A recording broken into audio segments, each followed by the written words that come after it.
Halo semuanya, selamat datang di video pembelajaran hari ini. Pada materi kali ini, kita akan membahas topik yang sangat penting dalam dunia administrasi perkantoran, yaitu teknologi perkantoran dan otomatisasi perkantoran. Perkembangan teknologi membuat pekerjaan kantor tidak lagi dilakukan secara manual. Banyak proses yang kini lebih cepat, lebih mudah, dan lebih akurat berkat otomatisasi.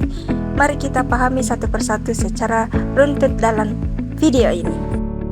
Adapun tujuan pembelajaran dari video ini yaitu yang pertama, memahami perkembangan teknologi perkantoran, yang kedua menjelaskan peran dan dampak teknologi perkantoran, yang ketiga memahami konsep dan manfaat otomatisasi perkantoran, yang keempat mengidentifikasi macam-macam sistem otomatisasi perkantoran, yang kelima menjelaskan tahap-tahap penerapan otomatisasi perkantoran, yang keenam mengenali jenis-jenis otomatisasi perkantoran, yang ketujuh menentukan faktor-faktor yang mempengaruhi pemilihan aplikasi otomatisasi perkantoran.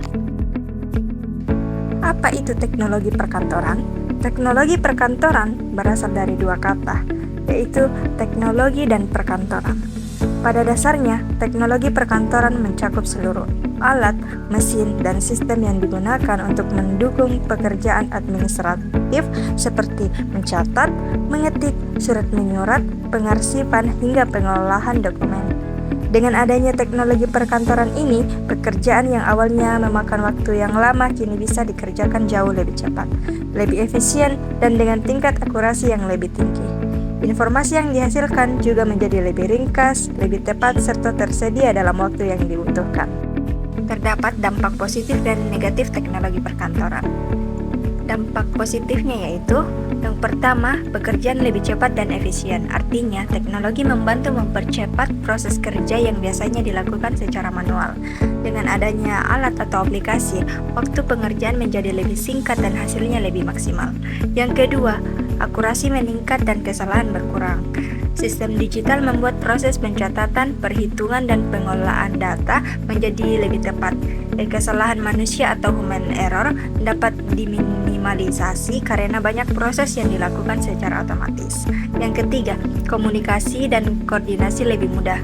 Teknologi seperti email, aplikasi chat, dan platform kolaborasi yang membuat karyawan bisa berkomunikasi dari jarak jauh tanpa harus bertemu langsung.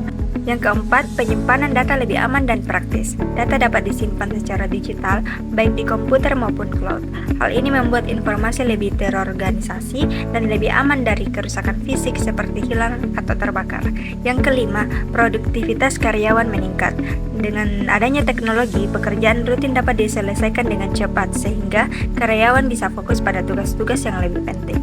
Adapun dampak negatifnya yaitu yang pertama, sulit mencari tenaga kerja dengan kemampuan keterampilan tertentu, di mana teknologi ini membutuhkan orang yang memiliki skill khusus. Jika karyawan tidak menguasai teknologi, maka perusahaan harus mencari tenaga dengan kemampuan lebih tinggi. Yang kedua, menambah pengangguran atau tenaga kerja yang dibutuhkan sedikit. Karena banyak pekerjaan digantikan oleh mesin atau sistem otomatis, jumlah tenaga kerja manusia yang diperlukan menjadi berkurang. Yang ketiga, pemeliharaan mesin yang kurang baik akan menimbulkan pemborosan. Jika teknologi tidak dirawat secara rutin, kerusakan akan terjadi dan dapat menyebabkan biaya yang lebih besar untuk perbaikan. Yang keempat, terjadi pergantian mesin baru akan berakibat pada perubahan metode, prosedur, dan perlu diadakan pelatihan tenaga kerja. Pergantian teknologi membuat karyawan harus belajar lagi dari awal, dan perusahaan harus menyediakan pelatihan tambahan agar semua staf bisa beradaptasi. Selanjutnya kita masuk ke topik otomatisasi perkantoran.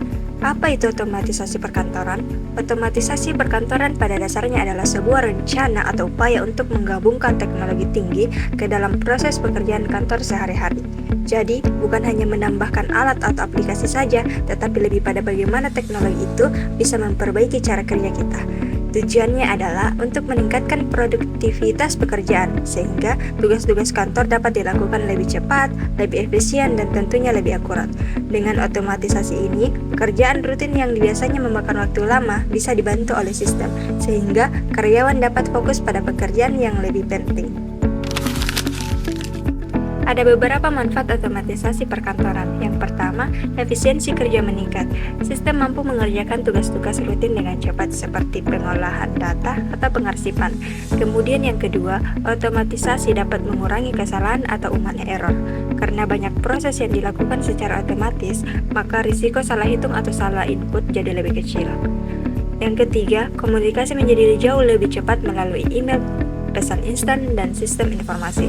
Ini sangat membantu terutama bagi kantor yang memiliki banyak divisi atau bekerja secara jarak jauh.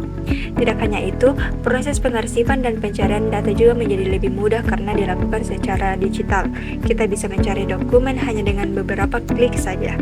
Karyawan pun menjadi lebih produktif karena mereka tidak lagi menghabiskan banyak waktu untuk tugas-tugas manual. Biaya operasional bisa ditekan, baik itu kertas, tinta, maupun tenaga manual. Dan yang terakhir itu, otomatisasi membantu kolaborasi tim dan menyediakan data yang akurat untuk pengambilan keputusan. Dengan data yang real-time, pimpinan dapat menentukan langkah dengan lebih tepat. Kita berlanjut pada konsep otomatisasi perkantoran. Di dalam kantor, proses kerja sebenarnya mirip dengan dunia manufaktur yang terus bergerak ke arah otomatisasi. Otomatisasi kantor sangat membantu dalam menerima dan mengirim informasi dengan cepat. Otomatisasi juga memberikan keuntungan yang besar, terutama dalam hal pengambilan keputusan yang lebih baik, karena data yang tersedia lebih cepat dan akurat. Yang perlu kita ingat, otomatisasi ini bukan menggantikan komunikasi tradisional, tetapi menjadi pelengkap. Jadi, sistem elektronik ada untuk mempermudah, bukan sepenuhnya menggantikan interaksi langsung. Nah, di dalam otomatisasi perkantoran sendiri terdapat beberapa jenis sistem. Ada sistem komunikasi elektronik seperti email atau pesan instan, ada juga sistem kolaborasi elektronik yang memungkinkan kita bekerja bersama dalam satu dokumen secara real time.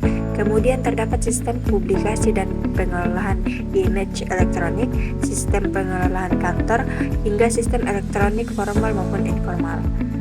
Setiap sistem ini memiliki perannya masing-masing dan biasanya dipilih sesuai dengan kebutuhan organisasi ataupun instansi.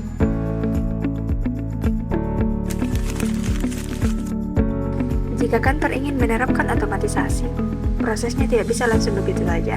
Ada tahap-tahapnya. Tahap pertama adalah tradisional, di mana teknologi digunakan untuk mengurangi biaya dan meningkatkan produktivitas dasar.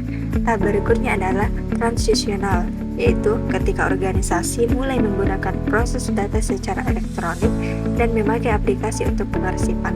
Dan yang terakhir adalah tahap transformasional, yaitu ketika perusahaan sudah mengintegrasikan telekomunikasi dan juga teknologi informasi secara penuh atau yang kita kenal dengan ICT.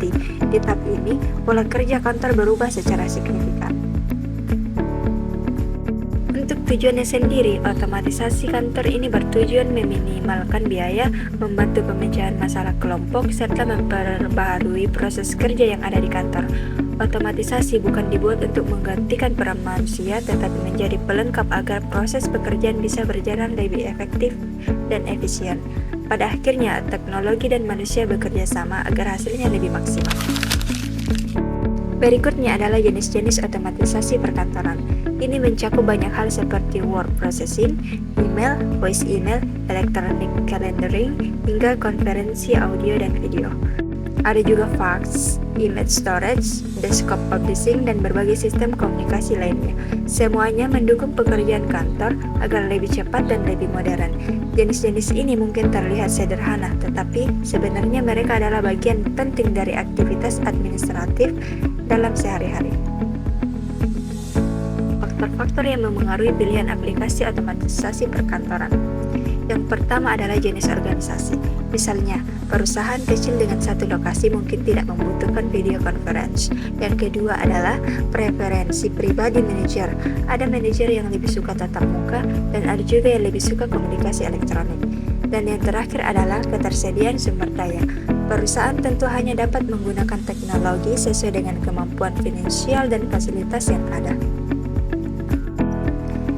Demikian penjelasan materi mengenai teknologi dan otomatisasi perkantoran. Semoga pembelajaran ini dapat membantu kita dalam memahami bagaimana peran teknologi semakin penting dalam menunjang pekerjaan administrasi di era modern ini. Terima kasih telah mengikuti sesi ini sampai akhir. Sampai jumpa di materi selanjutnya.